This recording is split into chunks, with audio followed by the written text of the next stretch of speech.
Bien, bien, muy bien. Lo que corresponde hoy día es la segunda parte de la filosofía eh, moderna, ¿ya? ¿De acuerdo? Estamos hablando de la filosofía del siglo XIX, es lo que vamos a abordar el día de hoy, ¿ya? A ver, este, la tesis que se había propuesto en la modernidad respecto a que el hombre progresa debido a la razón, durante el siglo XIX va a tener continuadores y detractores o críticos, ¿ya? Quienes mantienen esa idea, o sea, los continuadores, son los representantes del idealismo alemán, ¿ya? Ahí vamos a ver a Hegel a la cabeza y el positivismo con Augusto Comte a la cabeza, ¿ya? Mientras que quienes cuestionan ya esa idea, tenemos a Marx del marxismo y a Nietzsche en el voluntarismo, ¿de acuerdo? ¿Ya? Muy bien, entonces vamos a ver primero el idealismo alemán, ¿ya? Esta corriente aglutina partidarios de la burguesía defensora de una especie de Dios racional, generador del mundo, ¿ya? ¿De acuerdo? Esta es la idea central que vamos a ver, ¿no? ¿Ya? Muy bien. Veamos inmediatamente a sus representantes, ¿de acuerdo? Primero a Johann Fichte. Él dice que la razón tiene una finalidad moral y religiosa, ¿no? Que es la de comprender que el mundo entero es realmente una única entidad, ¿ya? Dios, el yo, así le llama, ¿ya? Que al generarse crea a la naturaleza, ¿ya? El no yo, ¿de acuerdo? Y posteriormente a las conciencias humanas, los yoes, ¿ya? Eso es lo que plantea Fitch, ¿ya? Entonces, miren, dos ideas, ¿ah? La razón tiene una finalidad moral religiosa, ¿de acuerdo? Que es la de comprender, ¿qué cosa? La, que Dios es la única entidad, ¿no? Dios es el yo, que genera o crea la naturaleza, y posteriormente en las conciencias humanas, ¿no? Se convierte en los yoes, ¿no? Va a ser que esta idea la va a retomar Hegel y la va a explicar a más detalle, ¿ya? Ahorita vamos a ver eso. Por su parte, Friedrich von Schelling plantea que Dios es la naturaleza, ¿ya? Es una entidad en constante dinamismo, vitalidad y libertad.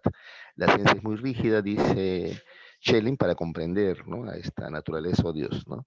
Por ello, solamente la actividad libre del artista puede retratarla, ¿ya?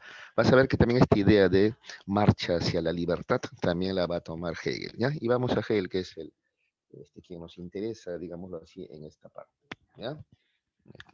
Tomando en cuenta el limitado tiempo que tenemos, ¿ya? A ver, él es Hegel. Muy bien, entonces Hegel, igual que sus antecesores, tiene una postura panteísta, ¿ya? ¿Qué es el panteísmo? ¿Ya? Dios y la naturaleza son lo mismo, pues, ¿no es cierto? Es lo que Hegel nos va a decir, ¿ya? Bueno, lo explica de la siguiente manera. Dice, el movimiento genera las cosas, ¿de acuerdo? ¿Ya? O sea, las cosas son producto del movimiento, ¿ya? Ahora, el movimiento es Dios, ¿ya? Dios y el movimiento son lo mismo. Luego, Dios se concretiza en las cosas, ¿ya? ¿Ya? Mira, Dios lo es todo, pues, porque Dios es el movimiento, se concretiza, ¿ya? Se materializa en las cosas, ¿de acuerdo? Ahora, la naturaleza, entonces, viene siendo una etapa del desarrollo de Dios, ¿ya? ¿De acuerdo? Dios que es espíritu o idea, en un momento es capaz de concretizarse y hacerse naturaleza, el mismo. ¿De acuerdo? ¿Ya? Muy bien. La otra postura a destacar de Hegel es su panlogismo, ¿ya? Que se reduce en esto, ¿no? O se sintetiza en esto. Todo lo real es racional y todo lo racional es real, ¿ya? Pero vamos por partes, a ver. Sigue explicando Hegel. Ya habíamos establecido que Dios, que es el movimiento, ¿no es cierto? Dios que representa el movimiento, ¿ya?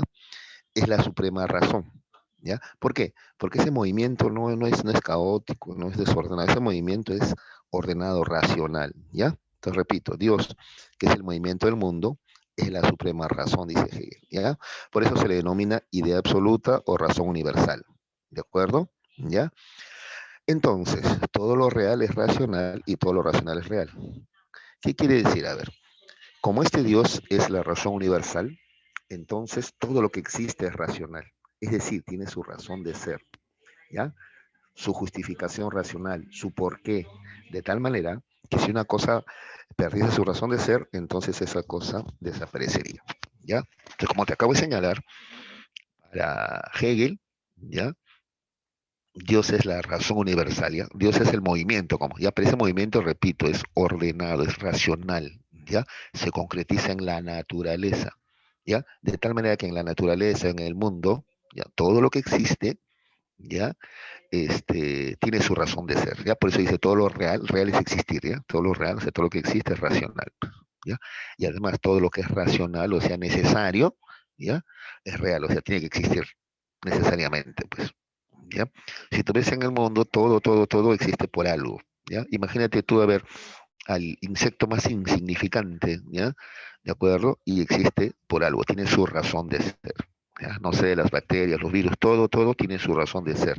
Nada existe por gusto, sin razón alguna, porque si perdiese su razón de ser, simplemente dejaría de existir, ¿ya? Eso es lo que dice Hegel, ¿de acuerdo? ¿Ya? ¿Se entendió? Una vez más, ¿ah? Entonces Dios es el movimiento, ¿ya? Este movimiento ordenado, pues es ordenado, es racional, por eso se le llama razón universal o idea absoluta, se concretiza en la naturaleza, ¿ya? De tal manera que en la naturaleza todo lo que existe tiene su razón de ser. A eso se refiere con que todo lo real es racional, ¿ya? Y todo lo racional es real, ¿de acuerdo? ¿Ya? Muy bien. Ahora, para entender un poquito más esto, dice Hegel, en la medida que Dios o razón universal se va desarrollando, se hace cada vez más libre. ¿Te acuerdas que esto ya lo había tomado ya antes eh, Schelling, ¿no? ¿No? La marcha o el desarrollo hacia la libertad, ¿ya? Acá ves, este cuadrito acá nos va a ayudar a entender esto, ¿ya? A ver, ¿hay alguna participación, creo? Vamos a ver. Ah, estaba de la pantalla, me dice. Ya, ahí voy a compartir esta pantalla, a ver qué está pasando, ¿ya? Ay, caray. Tienen que avisarme inmediatamente cuando si la pantalla se pone verde o algo, ¿ya? A ver. Uy, no, esto no es. Ya, este es. Ya. Tienen que avisarme, chicos, al toque nomás, muchachos. Ya está. A ver, vamos a ver si ahora sí. Si ahora sí, a ver.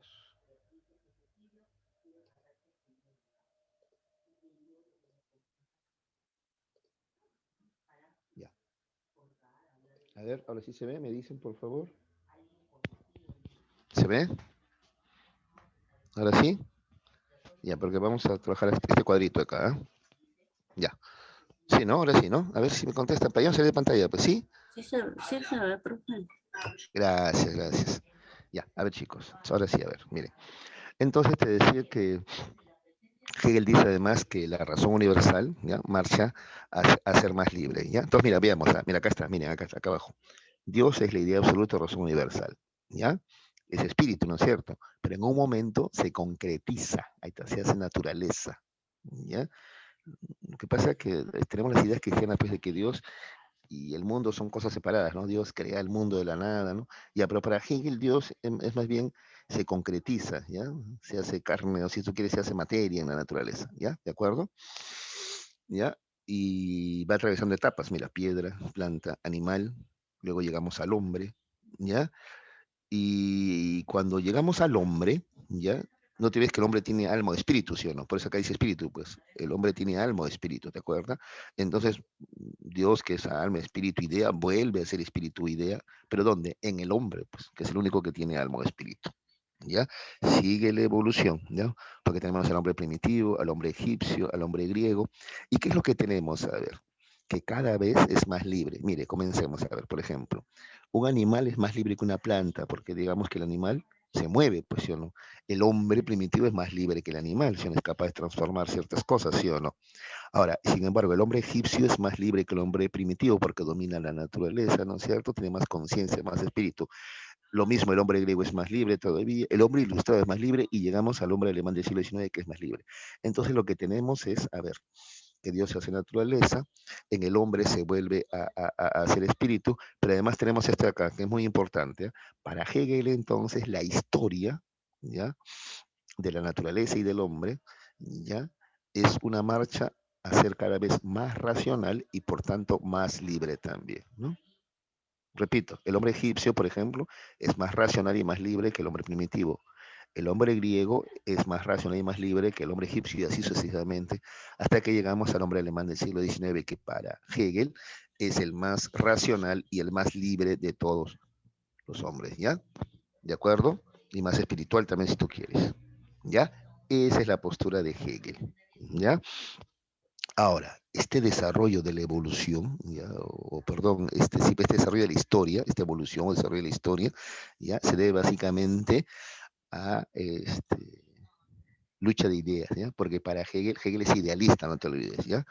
Cambian las ideas y al cambiar las ideas cambian la naturaleza, la sociedad, el hombre, ¿ya? Entonces, primero es cambio de ideas, él es idealista, pues, ¿ya? Entonces, eh, a ver, vamos a ver algunas cosas más que él plantea, ¿ya? A ver, dice así, ay, caray, estamos viendo esto. El Estado alemán, dice Hegel, garantiza la libertad del hombre, ¿ya? El Estado alemán garantiza la libertad del hombre. Es uno de los momentos de mayor, ¿ves? Como te había dicho, racionalidad y libertad del espíritu que está en el hombre, ¿no es cierto? ¿Ya? ¿Ya? Muy bien. Ahora, el sistema del mundo, o sea, Dios o la idea absoluta, al desarrollarse y construir el universo, pasa por tres momentos que podemos esquematizar de siguiente modo. A ver, atención, ¿ah? Mira cómo Dios va, digámoslo así, concretizándose, ¿no? En materia y luego vuelve a ser espíritu, ¿ya? Bueno, en un primer momento Dios es idea nada más, ¿ya? Idea en sí o Dios, ¿ya? Es, si tú quieres, espíritu nada más, en un primer momento, ¿ya? Acá está, momento en que Dios se presenta como el generador de todo, ¿ya? La idea en sí, ¿ya? Es la idea en sí, es espíritu nada más, ¿ya? Es estudiada por la lógica. Luego, en un segundo momento, la idea fuera de sí o naturaleza, o sea, Dios se concretiza en naturaleza, ¿no? Momento en que Dios, en su desarrollo, se transforma en naturaleza, ¿ya? Este momento de desarrollo es el objeto de estudio de la filosofía de la naturaleza. Y en un tercer momento, idea que vuelve así, ¿ya? O espíritu, ¿no? O sea, vuelve a ser espíritu nuevamente, ¿no? Eso es en el hombre, ¿te acuerdas? ¿Ya? Momento en que la naturaleza genera al hombre, ¿ya ves?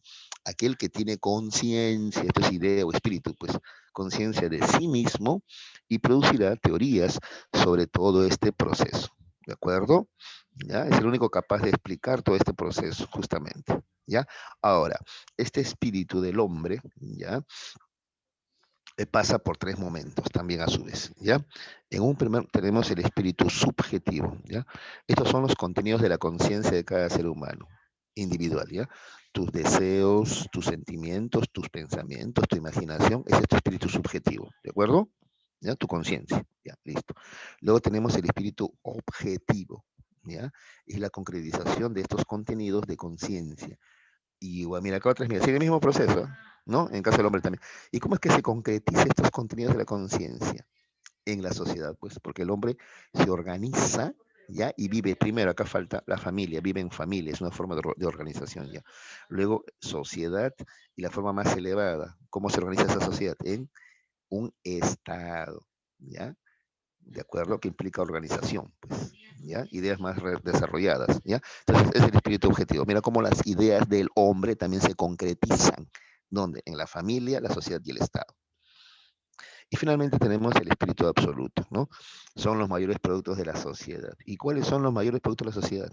Según Hegel, el arte, la religión y la filosofía, ¿ya?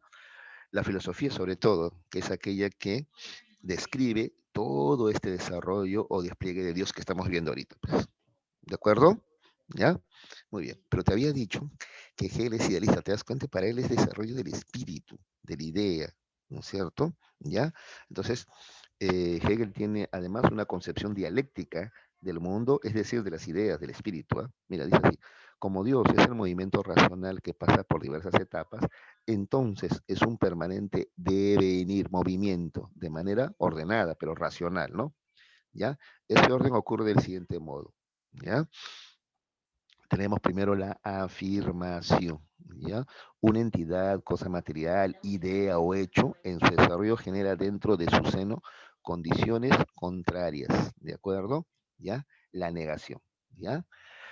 Estas condiciones contrarias, al ir desarrollándose conjuntamente con toda la entidad, termina superando, ¿ya? Eliminando a la entidad donde se encontraba albergada, pasando a ser una entidad nueva. Eso es la negación, ¿ya? Que sería la antítesis. Y la tesis es una afirmación, ¿ya? Toda cosa tiene una afirmación, también en su seno tiene su contradicción, su negación, su antítesis, ¿ya? Debido a que surgió de una entidad anterior, ¿ya? La entidad nueva conserva algunas características, ¿no? De este ente anterior, pues, ¿ya? Pero esta nueva entidad también genera condiciones contradictorias en su seno, también tiene una contradicción, ¿ya? La negación de la negación, pues, ¿ya? Y nuevamente, ¿ya? Estas nuevas condiciones contrarias terminan por eliminar la entidad anterior, ¿ya? Eh, por provenir de dos etapas anteriores, ¿ya? Esta tercera etapa dice, contiene rasgos de estas anteriores, ¿ya? Negación de la negación, ¿ya? A ver, te lo resumo. Entonces, para Hegel, ¿ya? Los cambios de ideas son permanentes, ¿ya? ¿Y por qué las ideas cambian? Y al cambiar las ideas cambia todo, cambia el mundo, cambia la naturaleza. Las ideas cambian por tesis y su contradicción, que es la antítesis, la negación, ¿no? De esta se deriva una síntesis que vendría a ser la negación de la negación. ¿De acuerdo? Esa es la dialéctica de Hegel, la dialéctica. O sea, el mundo avanza por contradicción. Si tú quieres saber, por ejemplo, entonces había contradicción entre las ideas del amo y del esclavo, ¿ya? Piensan diferente, tienen ideas diferentes, ¿de acuerdo? Supongamos el amo quiere cambiar, no, perdón, el amo no quiere que cambie nada, está muy chévere, dice, y el esclavo sí, pues quiere cambiar, no soporta esta vida de esclavo, es de lo peor, ¿no es cierto? Hay lucha de ideas, ¿ya? Y se llega a una idea superior, ¿no? Una forma de organización superior al esclavismo, ¿no? Que vendría a ser la feudal, ¿de acuerdo? ¿Ya? Pero allí también ya hay otra vez contradicción ya entre el siervo ahora y el señor feudal, ¿te das cuenta? ¿Ya? Y así. Entonces la sociedad avanza por contradicción o lucha de ideas, ¿ya? Porque Hegel, repito, tiene una postura idealista. Vas a ver que Marx va a tomar esto mismo y te va a dar una explicación materialista, pero eso vamos a ver más adelante, ¿ya? Ahí está. Bueno, justamente vamos a ver el marxismo, ¿ya? A ver, entonces para Marx la cosa no es así. Para Marx no es lucha de ideas, ¿ya?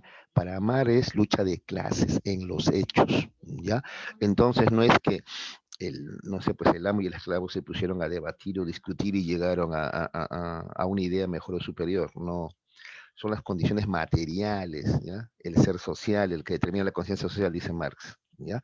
Es el día a día, ¿no? La forma de vida, el ser social, el que determina que justamente el amo, ¿ya? Y el esclavo piensen diferente, ¿ya?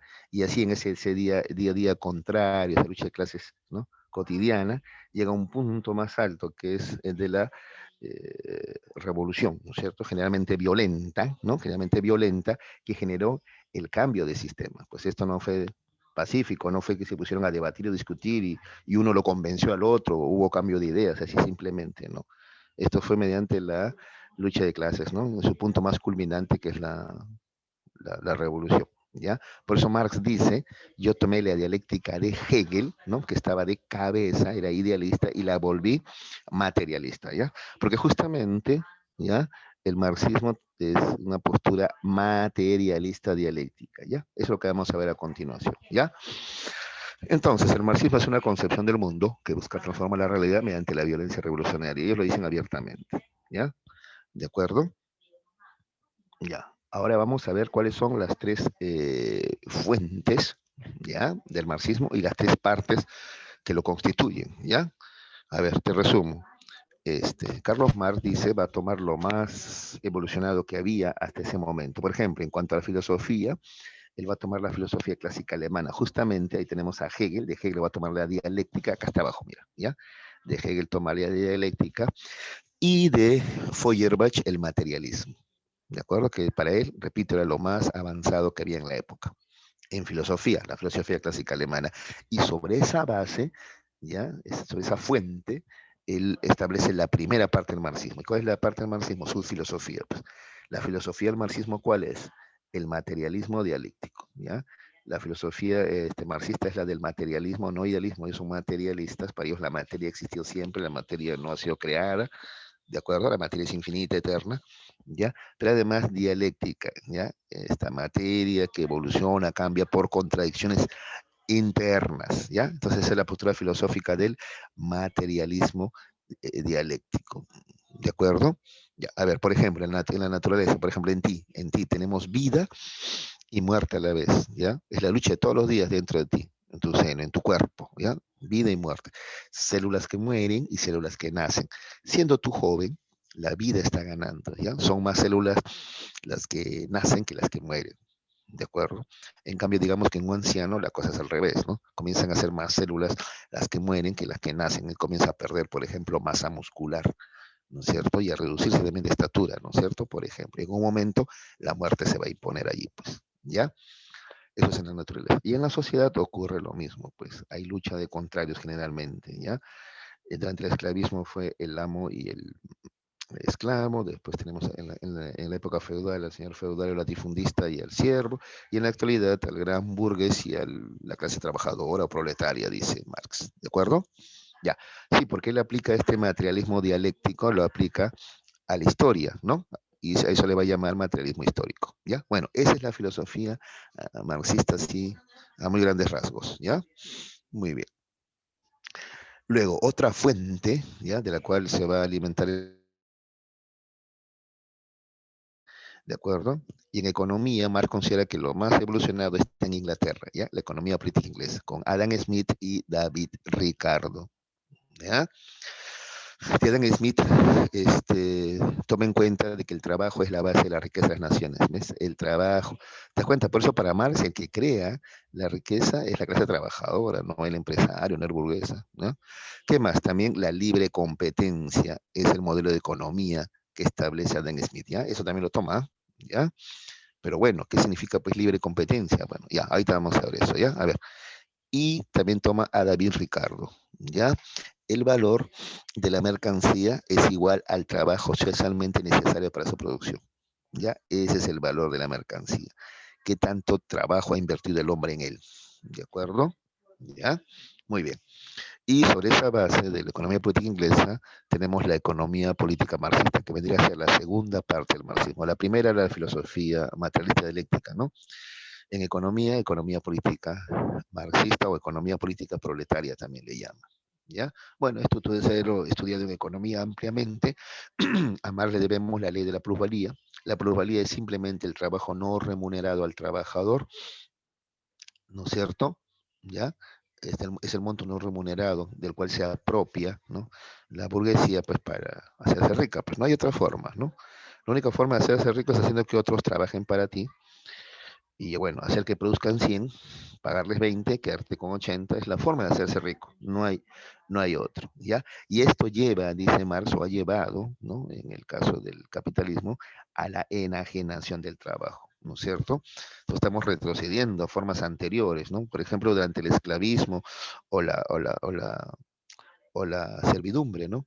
Donde se trabajaba solamente para sobrevivir nada más, ¿no? A eso hemos llegado, eso le llama enajenación del trabajo Marx. Marx dice, debido al trabajo explotador, dice, el trabajador deviene en una cosa que sirve para la producción nada más, ¿ya? Es una mercancía más, ¿de acuerdo?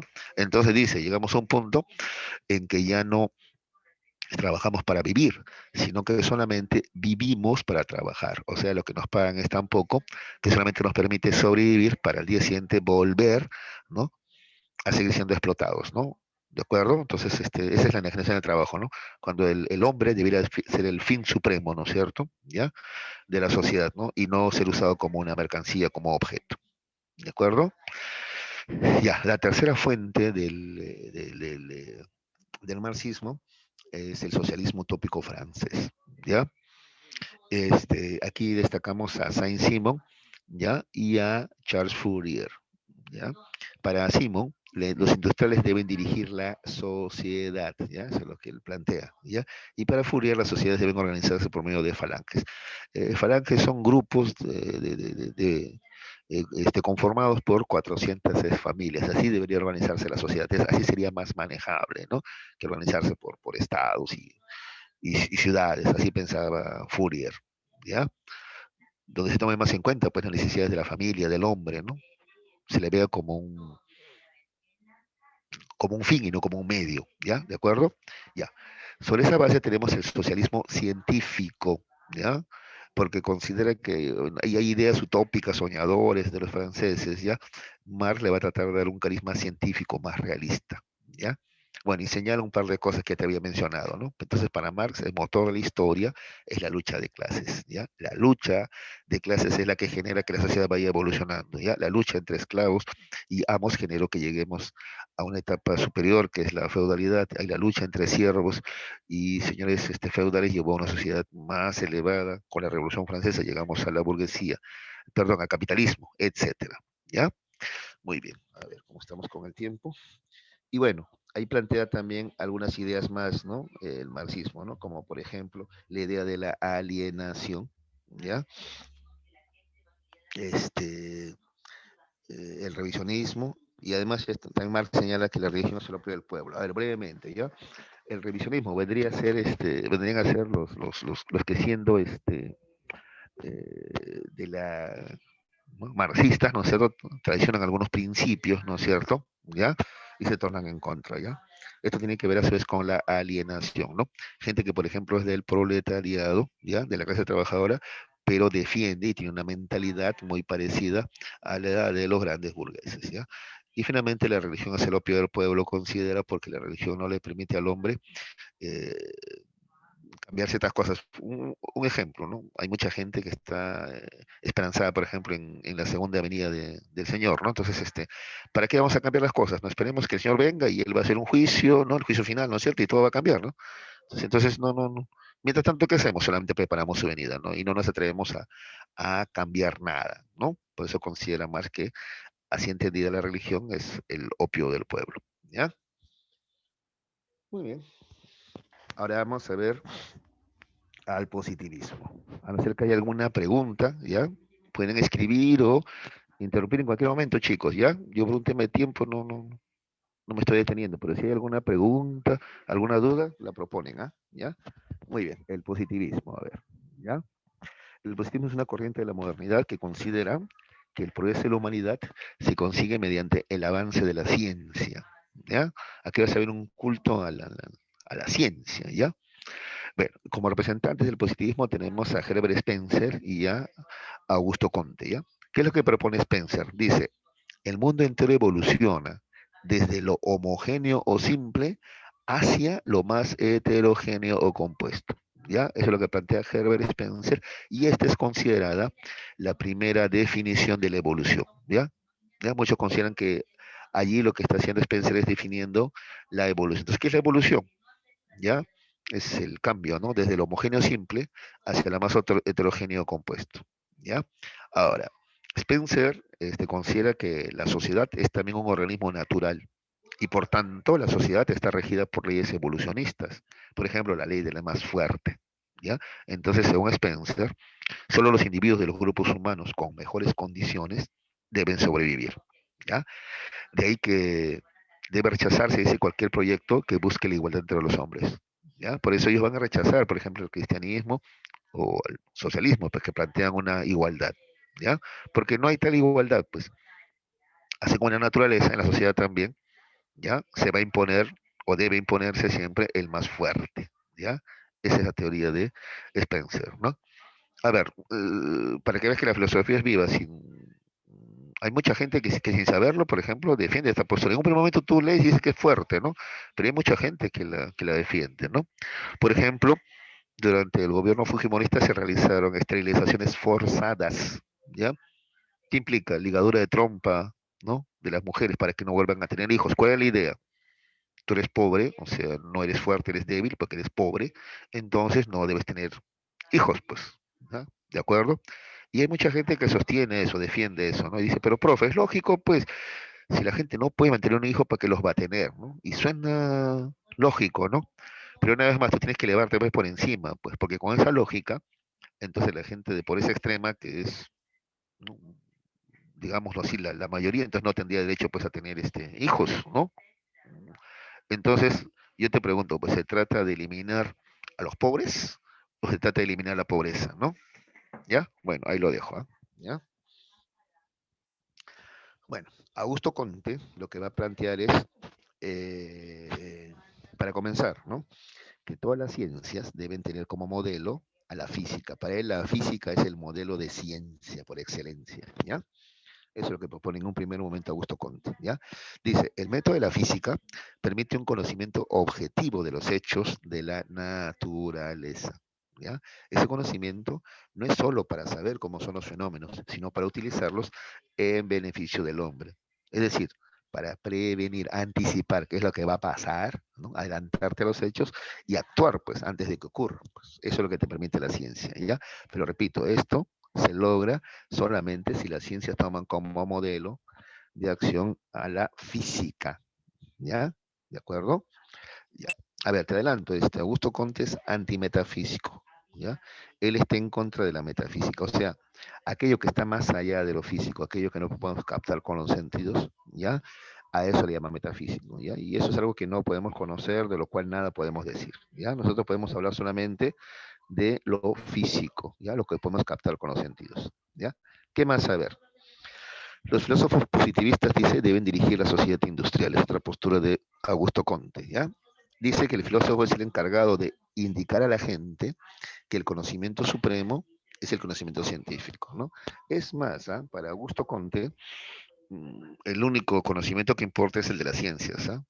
Ni el de las artes, ni el de la filosofía, no cuentan, ¿no? El único conocimiento es el que proviene de la ciencia, ¿ya? Muy bien. Y en esta línea de que la física es el modelo de ciencia, ya, Augusto Comte deviene el fundador de la sociología, ¿ya? Pero miren cómo llega a la idea de la sociología. Él dice así, así como hay una física natural, ¿ya? O sea, de la naturaleza, también es posible construir una física social. Mira, ¿ya? Las leyes de la física aplicada a la sociedad, ¿ya? Una ciencia que permite el conocimiento riguroso de las sociedades, ¿ya? Aplicando el método de la física a los asuntos humanos. A eso le voy a llamar física social. Por eso a Comte se le considera el padre de la sociología. ¿De acuerdo? Bien. Y la cosa más o menos es así, así le explica, ¿ya? Entonces tenemos que la física social, ¿ya? O sociología se divide en dos, ¿ya? Estática social, ¿ya? Estáticos sin movimiento, ¿no? Y dinámica social, que es movimiento, ¿no? La estética social, ¿qué cosa debe estudiar? Estudia el orden de las sociedades, ¿ya? Como las sociedades están organizadas en una etapa de la historia. Os repito, cómo las sociedades están organizadas en una etapa de la historia, ¿ya? Y la dinámica social es aquella que estudia el progreso de las sociedades, es decir, cómo las sociedades progresan a lo largo de la historia, ¿ya? Y de esta dinámica social, ¿ya? Comte nos establece que hay tres estadios por los que atraviesa, ¿no es cierto?, la sociedad. O sea, la sociedad va progresando y en su proceso de progreso, en su progreso atraviesa por tres estadios, tres etapas, ¿ya? Que son los siguientes. A ver, aquí atención, ¿ah? ¿Ya? En un primer lugar, ¿ya? Tenemos el estadio, acá está, acá abajo, ¿ya? Teológico o religioso, ¿ya? Es decir, se utilizan dioses o fuerzas externas, ¿ya? Como forma de explicación a todo lo que ocurre, ¿ya? Por ejemplo, un fenómeno natural va a ser explicado por dioses o fuerzas externas. Por ejemplo, un rayo, un trueno, algún dios está molesto, ¿no es cierto? ¿Ya? ¿Ya? Se usa, entonces, mira, dioses, creencias, fantasía, ¿ya? Religión, ¿ya? Para explicar las cosas. ¿De acuerdo? La tierra ha sido creada por Dios. El mar se encrespa, se torna, ¿no? Más movido, picado, como dicen los marineros, ¿no? Ah, es porque algún dios está molesto, ¿ya? A esto le llama Comte la infancia, ¿ya? De la humanidad, ¿ya? La humanidad está todavía como que, ¿ya? Así en su etapa donde predomina mucho la fantasía, ¿ya? Eso es desde que aparece el hombre, ¿ya? Hasta Grecia, ¿ya? ¿Qué tenemos a partir de Grecia? Tenemos ya el segundo estadio, ¿ya? Que es el metafísico o abstracto, metafísico abstracto. Entonces ahora ya no se utiliza a los dioses o fuerzas externas o la fantasía, no. Ahora se utiliza la razón, ¿ya? Básicamente esencias o fuerzas internas, ¿ya? Para explicar todo lo que ocurre, ¿ya? Términos como el ser, ente, ¿no? Fuerzas internas o esencias, alma, por ejemplo, ¿ya? Para explicar todo lo que ocurre, ¿ya? Ese es el segundo periodo, metafísico abstracto, o también le llama, filosófico también le llama, ¿ya? Y vendría a ser algo así como la adolescencia de la humanidad, ¿ya? Que dura más o menos hasta la Revolución Francesa. A partir de la Revolución Francesa, lo que tenemos es el periodo positivo o científico, ¿ya? Positivo científico, ¿ya? Desde la Revolución Francesa, ¿para qué? Lo que se utiliza, ¿ya? Es la observación, la experimentación y la comparación. Eso es ciencia. Ya no nos basamos en fuerzas internas, ya no nos basamos en dioses o fuerzas externas, no, no, no. Ahora nos basamos en la observación, la experimentación, el método experimental, ¿no es cierto? Y la comparación, ¿ya? En ese momento estamos ahora. Entonces ya hemos alcanzado desde la Revolución Francesa para aquí la adultez de la humanidad, ¿ya? Ya no es fantasiosa, sino más bien científica, ¿de acuerdo? Entonces, así avanzan las sociedades. En esta etapa estamos ahora, en el periodo positivo científico, ¿ya? A ver, creo que alguien está preguntando algo. Ya, muy bien. Ahora sí se ve la pantalla, ¿no, chicos? Me avisan, ¿ah? Si hay algún problema tienen que avisarme, ¿ya? Para corregir cualquier inconveniente. Uy, ¿qué pasó? Se congeló esto. Uy, ¿qué pasó? Ya.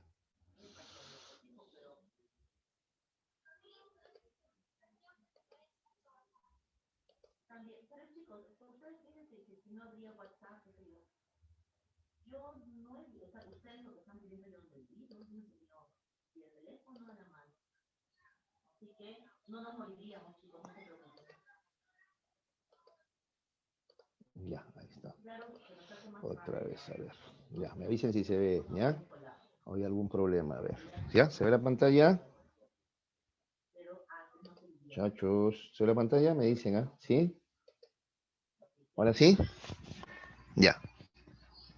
Muy bien, continuamos. Bueno, luego también este Augusto Conte hace una clasificación de las ciencias, ¿ya? Ciencias de los objetos más simples, las matemáticas, y la ciencia de los objetos más complejos, como es el hombre y la sociedad, es la sociología. En medio tenemos la biología, la química, la física y la astronomía, porque estudian cuerpos brutos e inertes. ¿Ya? Esa es la clasificación de las ciencias que hace Augusto Comte. ¿Ya? Ahora vamos a ver rápidamente el voluntarismo, ¿ya? O también llamado vitalismo, ¿de acuerdo? ¿Ya? Bien, aquí vamos a ver directamente, por un tema de tiempo, a Nietzsche, ¿ya? Nietzsche, a ver, brevemente, ¿ya?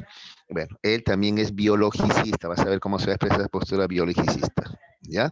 Muy bien, Nietzsche propone lo siguiente, ¿ya? Él propone el amor a la naturaleza tal como es, ¿ya? En ese sentido también debemos aceptar nuestra naturaleza humana, ¿ya? Tal como somos, ¿ya? ¿Y cómo es que respetamos a la naturaleza y nosotros mismos tal como somos? Cultivando en primer lugar el espíritu dionisiaco, ¿ya? Esa fuerza instintiva, impulso de vida, o sea, dar rienda suelta a nuestros impulsos, a nuestros deseos, a nuestra voluntad, a nuestro vitalismo, a nuestra vitalidad, ¿ya? También aceptar nuestra voluntad de poder, cultivar nuestra voluntad de poder, es la fuerza de dominio que mejora a la especie y elimina a los más débiles, ¿ya? El hombre tiende a imponerse, el hombre aspira a liderar, a mandar a los demás, esa es la voluntad de poder, ¿ya? Que a veces te dicen, no, tienes que ser más humilde, no seas mandón, no te impongas, respeta a los demás, ya todo eso Nietzsche considera que ya no permite, ¿no? El surgimiento de esta voluntad de poder, que es algo natural en el hombre, según él, ¿ya? Y también hay que cultivar, dice él, además del espíritu de Isaac, que es la fuerza instintiva, la voluntad de poder, también hay que, dice, cultivar la moral de los amos, ¿ya? Son los valores aristocráticos que reflejan justamente el espíritu dionisaco y la voluntad de poder, pues. Entonces, ¿cómo se expresan? ¿Qué valores? Por ejemplo, la soberbia, la individualidad, el orgullo, que para él están bien, ¿ah? ¿Ya? ¿De acuerdo? Por eso él va a cuestionar duramente qué cosa, la preponderancia del espíritu apolineo, ¿ya? Él dice eso los que nos han impuesto, ¿ya? Que es, en vez de tener espíritu dionisiaco, las sociedades modernas nos imponen un espíritu apolineo. ¿Cómo así? El espíritu apolineo es la razón, ¿ya? Facultad de orden y medida, ¿ya? Es la mesura, es lo que constantemente desde los filósofos griegos, por ejemplo, se va a repetir, ¿no? La medida, la mesura, ¿no? Nada de excesos, ¿de acuerdo? Los límites, las prohibiciones, ¿ya? Nietzsche está en contra de todo eso. ¿Ya? Dice, nos han impuesto un espíritu polineo que está regido por ese orden, esa medida. Lo adecuado es mantener el equilibrio, dice, ¿no? ¿De acuerdo? Ya, muy bien. ¿A quién es culpa de esa imposición, de ese espíritu así racional? ¿A quién culpa? ¿A quién es culpa? ¿No? dice a Platón y Aristóteles, porque desde ahí, ¿no? Desde ahí comienza, dice, ¿ya? Los primeros, así les llama, antihumanos, ¿ya? Porque no le dejan al hombre ser libremente lo que en realidad él es, no le permiten dar rienda suelta a su voluntad de poder, a su espíritu dionisaco, ¿no? Digamos, lo detienen, lo frenan, le ponen límites, Platón y Aristóteles, ¿ya? Promueven el desprecio a la vida y más bien en su lugar proponen la preponderancia de la razón, ¿ya? Luego también tenemos que se ha impuesto una moral, no de amos, sino nos han impuesto una moral de esclavos, ¿no? Aquella que promueve la sumisión, la resignación y la obediencia. Esto básicamente el cristianismo lo ha impuesto, ¿no? Para Nietzsche esto es así porque el cristianismo proviene pues de la religión hebrea y los hebreos lo que han sido es durante mucho tiempo esclavos. Entonces tienen ese pensamiento así de esclavo, de sumisión, de resignación, de obediencia. Y eso nos han impuesto, dice, ¿no? Por eso él está en contra ya del cristianismo que nos impone esta moral del esclavo. También está en contra del socialismo porque el socialismo se opone a la voluntad de poder, porque llama a la igualdad, ¿no? Cuando en realidad para él, repito, debe imponerse el más fuerte, pues. ¿Ya? Entonces, para superar todo esto, ¿qué cosa propone Nietzsche? Para superar, ¿ya?, la actual condición humana, él propone entonces primero la muerte de Dios, o sea, el cristianismo, pues, ¿ya? El fin de toda verdad absoluta que nos ha impuesto la modernidad. Y también propone la transmutación de los valores, o sea, cambiar los valores, ¿ya? Una vez denunciadas las verdades de la modernidad, dice, se debe adoptar unos nuevos valores. ¿Cuáles? Los de la moral del amo, dejar de lado la moral del esclavo y que debe imponerse la moral del amo, ¿ya? Dejar de lado eso de ser sumiso, temeroso, humilde, ¿no? Y más bien ser orgullosos, soberbios, ¿de acuerdo? Es lo que propone Nietzsche, ¿ya? Porque eso es lo natural en el hombre, según él, ¿ya? Y así llegamos al superhombre, que es el hombre del futuro, ¿ya? ¿Qué es el superhombre? El superhombre simplemente es aquel, ya que ha dejado, ya, el espíritu apolíneo y ha vuelto a lo natural que es el espíritu dionisíaco en él, ¿de acuerdo? ¿Ya? Ha dejado todas las taras del cristianismo y la modernidad y se permite, ya, se permite tener expresar su voluntad de poder, de que el más fuerte se impone, ¿de acuerdo? ¿Ya? Y por tanto el superhombre es aquel que también, ya, eh, tiene la moral del amo, ¿ya? Entonces acá está, mira, el superhombre es el nuevo hombre, producto de la transmutación, o sea, cambio de los valores y la muerte de Dios. Es el verdadero ser humano, ¿ves? ¿Por qué? Porque recupera el espíritu dionisaco, la moral del amo y la voluntad de poder, que es lo natural en el hombre, según Nietzsche, y no la razón, la mesura, que es lo que te han impuesto, ¿ya? Por eso esta teoría de Nietzsche se le considera irracionalista, ¿de acuerdo? ¿Ya? Muy bien. A ver, el tiempo que nos queda, inmediatamente vamos a ver la práctica dirigida, ¿ya? ¿Cuánto tiempo tenemos?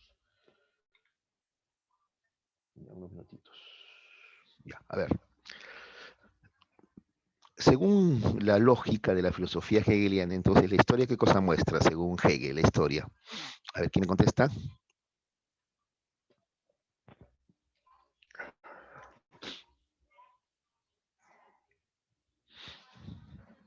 ¿Te acuerdas el cuadrito que vimos? Acá está. A ver, este cuadrito, a ver. ¿Ves? Hay una marcha hacia la racionalidad y a través de ella hacia la libertad. ¿Te das cuenta? El hombre ilustrado es más libre que el hombre griego, el hombre alemán es más libre que el hombre ilustrado. ¿Por qué? Porque es más racional, ¿ya? Entonces, la historia es una marcha hacia la racionalidad y una mayor libertad, ¿ya? Eso es lo que dice Hegel, ¿de acuerdo? ¿Ya? Ese es el camino que sigue, ¿no? La idea absoluta. Muy bien, entonces, según la lógica de la filosofía hegeliana, la historia muestra qué cosa. La búsqueda del espíritu hacia la libertad, ¿ya? O sea, o mejor debería decir acá, la marcha del espíritu hacia la libertad, ¿ya? De eso se trata, ¿de acuerdo? La D. 2. Augusto Comte propone que el único conocimiento con sentido, ¿ya?, que se basa en hechos que pueden ser probados empíricamente, es el que propone las ciencias, nada más, ¿ya? Y rechaza todo lo demás, pues, ¿ya? Es el positivismo, especie de culto a la ciencia, ¿ya? ¿De acuerdo? Ya, 2 es B. Entonces, 1D, 2B, ¿ya? 3. En el contexto del voluntarismo que propone Nietzsche, el hombre se superará a sí mismo cuando, o sea, ¿cuándo es que el hombre llegará a ser el superhombre? ¿Cuándo?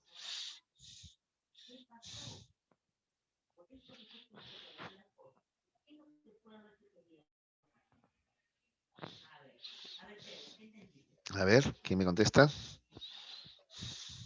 Ya, a ver, pónteme. Ajá, muy bien. Sí, la D se guíe por su voluntad, que es la voluntad de poder, y practicando qué cosa? La moral del amo, no la del esclavo, la del amo. ¿Ya? 3D. 4. Según Hegel, el espíritu objetivo se muestra en el espíritu objetivo. ¿Te acuerdas que el espíritu subjetivo está en tus deseos, tus pensamientos, tu imaginación, tus sentimientos? El objetivo está allá fuera de ti, en la familia, la sociedad y el Estado, ¿ya? ¿Ya? Por eso la 4 es la C, ¿ya? Entonces, 3D, 4C, ¿ya? 3D, 4C. Atención, ¿ah? 5. Identifique la alternativa que no corresponde con la filosofía hegeliana, ¿ya? A ver, ¿cuál no corresponde con la filosofía hegeliana? A ver, la historicidad de la razón, sí, pues, ¿no? La razón va evolucionando. A ver, ¿cuál no va? Ajá, la D, ¿no? El materialismo dialéctico. Te dije que Hegel es idealista, ¿ya? Sí, propone la dialéctica. La dialéctica es lo que propone Hegel, pero es una dialéctica idealista de las ideas, ¿ya? Este materialismo dialéctico es más bien de Marx, entonces eso es lo que no corresponde, ¿ya? 5D, 5D. 6. Señale que corresponde con el romanticismo decimonónico. Bueno, aunque no hemos visto ahora por un tema de tiempo el romanticismo decimonónico, el romanticismo del siglo XIX, ¿no es cierto?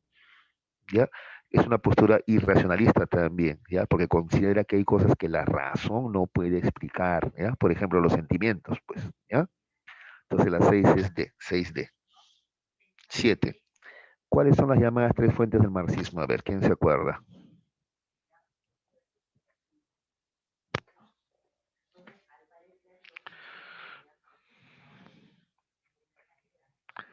La dialéctica de Hegel, ¿no?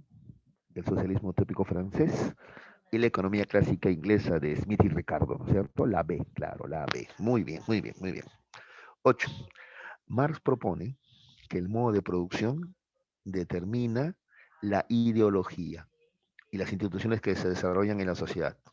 ¿Ya? A ver, ¿cómo el modo de producción? Por ejemplo, el hombre del esclavismo pensaba como esclavo, pues, ¿de acuerdo? ¿Ya? Y el amo como amo, pues en esa época, entonces en ese modo de pensar. Imagínate un hombre ahorita en el siglo XXI diciéndote que tiene esclavos, o sea, tú lo verías como loco, pues, ¿no? Y el otro tú dirías como permite. No sé, por ejemplo, tú te ves, no sé, una película como, no sé, Raíces, por ejemplo, y tú dices, pero ¿cómo estos no se rebelaban? Yo que él me rebelo. Es que tenían ese modo de pensar, pues, este esclavista. Es más, mira, Platón, Aristóteles, con lo geniales que eran estos filósofos, estaban de acuerdo con el esclavismo, por ejemplo. ¿Ya? Entonces, el modo de producción ya determina la ideología, ¿ya? Entonces, el ser social, que es el modo de producción, determina la ideología, ¿ya? Entonces, esto se resume en la D, ¿ya? El ser social determina la conciencia social, ¿ya? También en la actualidad, ¿no? También entre clases también, ¿no es cierto? Tu día a día determina tu modo de pensar. El día a día de un gran burgués, diría Marx, también determina su modo de pensar que es diferente al tuyo, pues, ¿ya? ¿De acuerdo? Entonces el ser social determina la conciencia social, ¿ya? Por eso repito, el hombre actual es diferente, piensa, siente y vive diferente al hombre del esclavismo, por ejemplo, o al hombre de la feudalidad, por ejemplo, porque para él el modo de producción, que es el ser social, determina la conciencia social, ¿ya? Eso dice Marx. 9. La filosofía nietzscheana de hacia Nietzsche se caracteriza por mm,